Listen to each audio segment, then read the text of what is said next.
All right, let's talk about how to beat Faelin. Not Faelin, Faelin. He's the light, right? Lin for light. He's the light king. We're going to take him on. In this video, we are in nightmare mode, just for full disclosure. Now, this fight is a ton of fun. I'm going to break it down for you, but a little bit about like how he approaches this fight. So this dude is like, you're beneath him. He is above you. He's not going to come at you with a big flourish of like really fast, lightning fast attacks or anything like that. He's not flashy like that, right? It's no more than you would sprint and jump off your porch and do 3 somersaults before you squashed an ant. Like you don't have anything to prove to the ant. That's how this guy approaches this fight. Everything is slow and does huge damage. Boot and ant. So he's not in a rush. He's not taking this seriously. Not yet, at least. So he has big windups on his attacks. He's going to bait you into dodging early, and that's going to hurt you bad. So my best advice for you on this guy really is you want to sprint to his final phase. He has 3 phases. His first phase can be dangerous if you're not used to the attacks. He's going to summon these little turrets, right? Because doing small damage is beneath him. He's going to summon his minions to do it. So he summons these turrets. Make sure you shoot them. That right there. Boom. I shoot it, so I don't want to get hit by it. Now, you want to sprint to his final phase because that's where he's going to do the most damage. Here, I dodge early. Like I said, big damage, very slow wind up. So what I'm going to do is I'm actually going to apply a lot of damage over time on this guy. So between the Firestorm mod and the corrosive handgun from Talratha, that's what I'm going to be using. Now, when you see that glow around you, you need to dodge. Because if you don't dodge while that glow is around you, he's going to pull you in and then hit you with his sword for big damage. He's going to summon a row of turrets. They're going to shoot at a downward angle, so as long as you're, 20 feet away from them, you'll be fine. You could always break them and run through as well if you need to get to the other side. Now, this here is phase 2. He's going to start taking this a little more seriously. Just go to the back of the room, just sit by the door, and when these swords come down, you won't get hit by them, right? You're just going to stay back here. I'm going to activate my Berserk Challenger skill and just start dumping damage again. Quick reloads. Dodge because I see the glow around me. He's going to come in.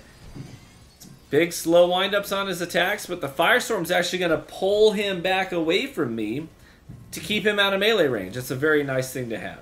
I'm also using the mod on the corrosive handgun from Talratha just to apply steady corrosive damage over time. Now we are going into the final phase. Now this is important, but this is the most dangerous part.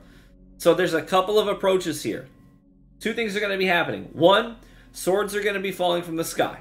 When they land, they're going to stagger you big time. So much so that you don't have time to recover from that before he's going to come down and attack you. He does 2 attacks. So, 2 things are happening. Swords are dropping, and he's attacking. And in that order, swords will drop. Once all the swords drop, then he's going to teleport down to you and attack you. He has 2 moves. One of them is a dash across the room with his sword to slice you in half. That one is the easy one to dodge. The other one is a ground slam where he's going to go up into the air and then bam, slam the ground. It's going to do a big AoE all around him and it does a ton of damage. It will kill you outright. Now, you have 2 options here. 1, you need to learn the timing of both of those attacks and successfully dodge them. Option number 2 is what I did. I'm going to do a little bit of both. I'm going to dodge some of those attacks, but the big overhead AoE, the one that's harder to dodge, because the timing is a little bit more difficult to figure out, I decided I'm going to spec into health and damage resistance and lots of armor. Now because of that, if I have full health, I can tank that attack. It'll bring me down to very little health, but he doesn't follow the attack up. As soon as he attacks, he just does 1 hit, and then he'll stand there for a second and go. Now, then we have a very short window to damage him during that time. So after he does his attack, if you dodge it, dump a bunch of damage into this guy. Be spec'd for big crit damage.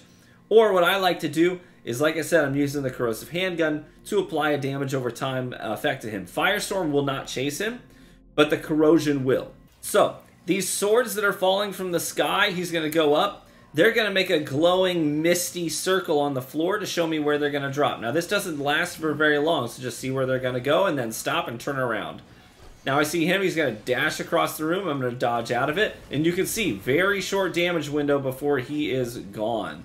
And he's going to do it again. Swords are going to fall from the sky, I'm running around, I'm looking at the floor to see where the misty pools are, and then I'm going to stop and I'm going to look for him.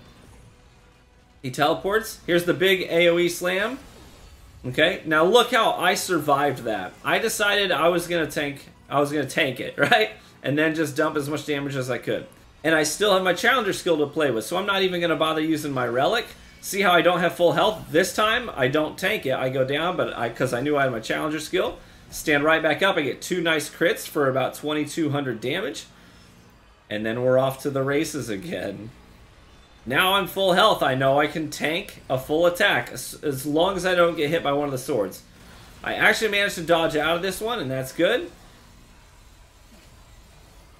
And now I just need to do it one more time. Again, I know I have full health, so I can tank this attack. Here he goes. I'm not even going to bother dodging. Boom. I survive it, and then just dump. And he's dead.